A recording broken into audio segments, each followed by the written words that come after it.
আমি ফিল করেছি এই এলাকাটা যেহেতু সবচেয়ে বঞ্চিত, এই এলাকা নিয়েই কথাও বলতে হবে বেশি, কাজও করতে হবে বেশি। এই জন্য আপনারা দেখেছেন নির্বাচনের আগে কথা দিয়ে গিয়েছিলাম, আমরা যদি নির্বাচিত হয়ে সরকার গঠনের আল্লাহ তাআলার ইচ্ছায় সুযোগ পাই, তাহলে তিস্তা নদীতে প্রথম কুদালটা ফেলে উন্নয়ন এখান থেকে শুরু করবো ইনশাআল্লাহ। আল্লাহর ইচ্ছা এটা হয় নাই, এ নিয়ে আমাদের কোনো আফসোস নাই, কিন্তু হয় নাই বলে কি আমাদের কোনো দায়িত্ব নাই? অবশ্যই আছে। এই জন্য প্রথম অধিবেশনের শেষ দিনে আমার বক্তব্যে আমি 5-6 মিনিট সময় জুড়ে শুধু আপনাদের এই এলাকার কথা বলেছি, কিন্তু আমি বিশ্বাস করি আপনাদের যত যন্ত্রণা, যত কষ্ট, যত বঞ্চনা, তার 100 ভাগের 1 ভাগও আমি ভালো করে বলতে পারি নাই। বাকি 99 ভাগও বলতে হবে। আল্লাহ যেন তৌফিক দান করে। এখন বলবেন শুধুই কি বলবেন না কিছু করবেন? আল্লাহ যা সামর্থ্য দিবেন করবো ইনশাআল্লাহ, শুধু বলবো না। সরকার যদি আমাদের এই বলা ন্যায্য কথাগুলো বিবেচনায় নিয়ে এই অঞ্চলের উন্নয়নে মনোযোগী হয়, দায়িত্ব পালন করে, তাহলে সরকারকে আমরা অভিনন্দন জানাবো। কিন্তু সরকার যদি এই অঞ্চলকে বঞ্চিত করে রাখে, মনে রাখতে হবে যে শুধু ইলেকশনের আগেই জাগো বাহে বলে ডাক দিলে হবে না। বাহাদেরকে জাগিয়েছেন, তারা জেগে এখন দেখতে চায়, জেগেই আছে, কি করেন এটা এখন দেখতে চায়। ইতিমধ্যে সাংবাদিক বন্ধুরাই বাইরে আমরা কথা বলে আসলাম, তারা জিজ্ঞেস করেছে 35,000 কোটি টাকার বিনিময়ে এক নাকে পদ্মা ব্যারেজের পরিকল্পনা পাশ করা হয়েছে, আমরা তিস্তার ব্যাপারে কিছু বলবো কিনা। আমরা বলেছি হ্যাঁ, পদ্মা ব্যারেজও প্রয়োজন, ওটাও আমাদের দেশের অংশ। ওই এলাকার মানুষও ঠিক এইরকমই হাহাকার করছে, কিন্তু তিস্তার বিনিময়ে পদ্মা নয়, তিস্তার জায়গায় তিস্তার অংশ অবশ্যই দিতে হবে। তিস্তা বাঁচলে 2.5 কোটি মানুষের জীবন বাঁচবে, তিস্তা বাঁচলে এখানে সমস্ত জীব বৈচিত্র্য বাঁচবে, মাটি বাঁচবে, মা বাঁচবে, সবাই বাঁচবে। কিন্তু তিস্তা এখন সাকরাতুল মাউতে আছে।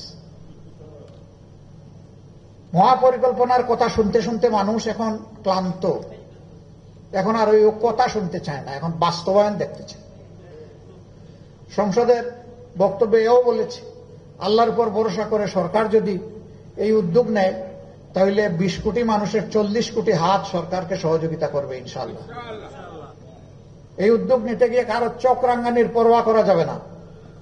আমার দেশ, আমার মাটি, 20 কোটি মানুষের দেশ, 20 কোটি মানুষের মাটি। এই মাটির উন্নয়নে এই মাটির লোকেরাই সিদ্ধান্ত দিবে, কারো চোখের দিকে তাকায় নয়, দায়িত্বের দিকে তাকায়। আমরা এটা দেখতে চাই। সম্মানিত সুধীমণ্ডলী, ভাগ্যবান আপনারা যে পরিবর্তনটা আল্লাহ তাআলা আমাদেরকে এনে দিলেন, যার কারণে আজকে এখানে বসা আসা, যার কারণে এই নির্বাচন, এই সরকার, যার কারণে আমাদের মতো লোকেরা আপনাদের প্রতিনিধি হয়ে সংসদের ভিতরে যেতে পারলাম আল্লাহ তাআলার ইচ্ছায়। এই কারণটার মূলে আপনাদের একটা বিশাল অবদান। আপনাদের বুকের সন্তান আবু সাইদ, তার মৃত্যু এবং তার বীরত্ব গোটা বিশ্বকে চমকে দিয়েছিল। এই আন্দোলনে শক্তি জুগিয়েছিল। আপনারা বড়ই ভাগ্যবান, আপনাদেরকে মোবারকবাদ।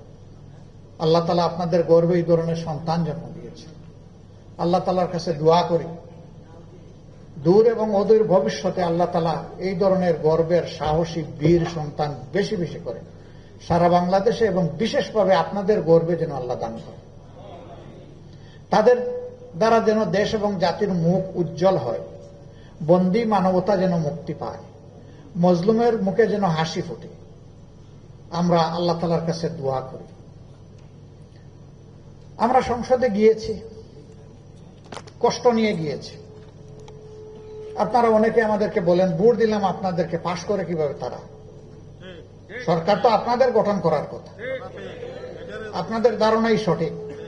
অনেকগুলা প্রমাণ ইতিমধ্যে আমরা পেয়ে গেছি। প্রথম প্রমাণ, গণভোটের পক্ষে আমরাই ছিলাম বকাল, আমরাই বলেছি মানুষকে, বারবার বলেছি যে প্রথম ভোটটা দিবেন গণভোটের হা ভোট, দ্বিতীয় ভোটটা দিবেন পার্লামেন্টের জন্য আপনার যিনি প্রতিনিধি হবেন সেই সংসদ সদস্যের ভোট, ওই মার্কা দেখে দিবেন।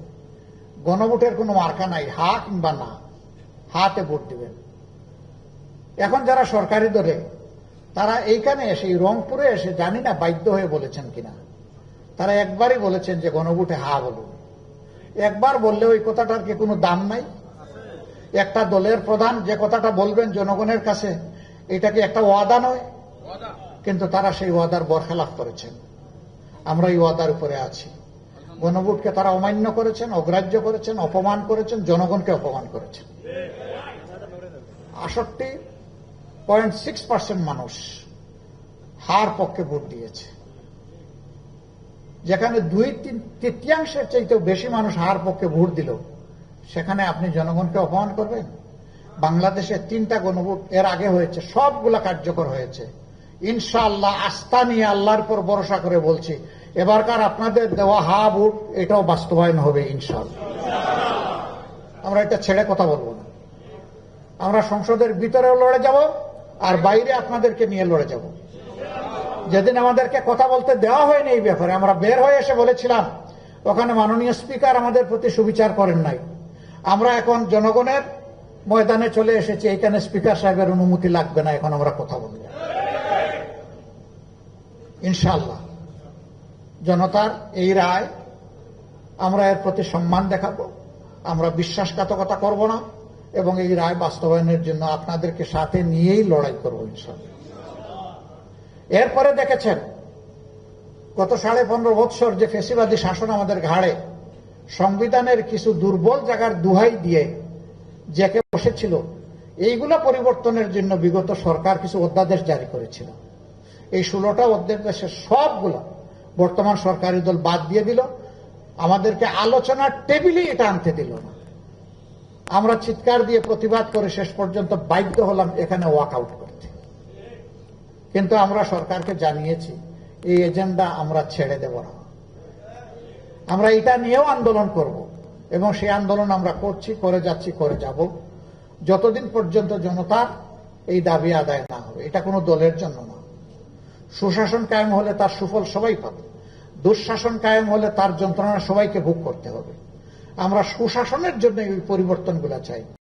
যুব সমাজ চাই, যুব সমাজের প্রত্যাশায় আঘাত করা হয়েছে, এগুলাকে অগ্রাহ্য করার মাধ্যমে আমরা এগুলা ছেড়ে দেব না। এটা শহীদদের আত্মার সাথে বেঈমানি হবে। শহীদদের 2টা স্লোগান ছিল। একটা স্লোগান ছিল উই ওয়ান্ট জাস্টিস, আমরা ন্যায় বিচার চাই, সুবিচার চাই, আমরা কোনো বৈষম্য চাই না। আর দ্বিতীয় স্লোগানটি ছিল দেশটা কারো বাবার নয়, আল্লাহর দান এদেশের জনগণের এই দেশ। সুতরাং কোন গোষ্ঠী, কোন পরিবার, কোন দলের কাছে আমরা অন্যায়ের কাছে মাথা নত করব না ইনশাআল্লাহ। এইখানেও আমরা অনড়, এখানেও আমরা আনকম্প্রোমাইজিং। তবে সরকার যদি জনগণের কল্যাণে কোন সিদ্ধান্ত কিংবা পদক্ষেপ গ্রহণ করে, আমরা সমর্থন দিব এবং আমরা সহযোগিতা করব।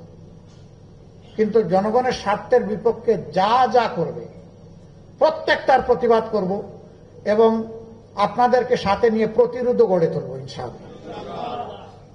আমরা এইভাবে ফেসিবাদের শেষ ছায়াটুকু বাংলাদেশ থেকে আমরা বিদায় জানাতে চাই, আমরা রাখবো না ইনশাআল্লাহ। আমাদের লড়াই জনগণের জন্য, দলের কিংবা আমাদের দলের নেতৃবৃন্দের, কর্মীদের ভাগ্য পরিবর্তনের জন্য নয়, 20 কোটি মানুষের জন্য আমাদের এই লড়াই। আমরা ক্ষমতায় গেলাম কি গেলাম না, এটা আল্লাহ তাআলার ফয়সালার ব্যাপার, কিন্তু আমাদের লড়াই থামবে না, আমাদের এই লড়াই অব্যাহত থাকবে ইনশাআল্লাহ।